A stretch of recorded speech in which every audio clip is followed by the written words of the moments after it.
A new peace deal just got brokered by the US, aiming to end the violence between Rwanda and the Democratic Republic of Congo. Sounds like good news, right? But let's get real for a second. This agreement isn't quite the victory it's being sold as. In fact, it leaves me with a lot more questions than answers. Let's start with the basics.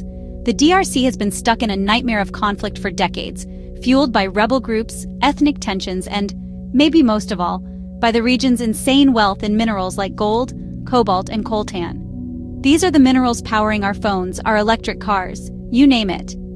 Now, the DRC blames its neighbor Rwanda for backing the M23 rebels, one of the main groups causing chaos in eastern Congo. Rwanda denies it, says it's all just rumors, but the United Nations and a ton of independent experts say otherwise. According to UN reports, Rwanda's been sending in troops and weapons to the M23, fueling a brutal campaign that's left civilians dead, kids recruited as soldiers, and entire communities living in fear. So you're probably wondering, why is Rwanda even at the table for this peace deal when it keeps denying its role? That's the billion-dollar question. Even as Rwanda says it's innocent, it's negotiating for peace. But here's the twist. The actual rebel group, M23, wasn't even part of these talks. They're not surrendering and they're not laying down their arms. They're in a completely different negotiation happening in Doha, Qatar.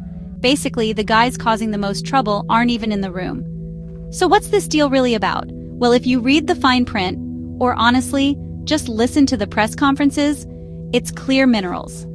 The US is walking away with access to Congo's critical minerals, the stuff that's in huge demand worldwide.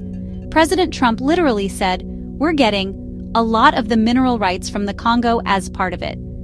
For the DRC, that's a massive chunk of national wealth, and for a lot of people it feels like history repeating itself. Outsiders brokering peace deals that mostly benefit themselves, while Congolese sovereignty gets traded away. Analysts and activists are calling this out as another round of neo-colonialism. The world's biggest powers, the US and China, are fighting for influence in Africa, and the DRC's natural resources are caught in the middle.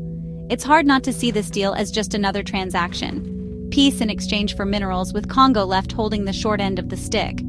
So, can a peace deal that excludes the main rebels and trades away mineral rights actually bring real peace? I'm skeptical. Until the root problems, like foreign meddling and the exploitation of Congo's resources, are actually addressed, I worry this peace might just be a pause before the next storm. What do you think? Is this a step forward, or just another chapter in a very old story? Let me know in the comments.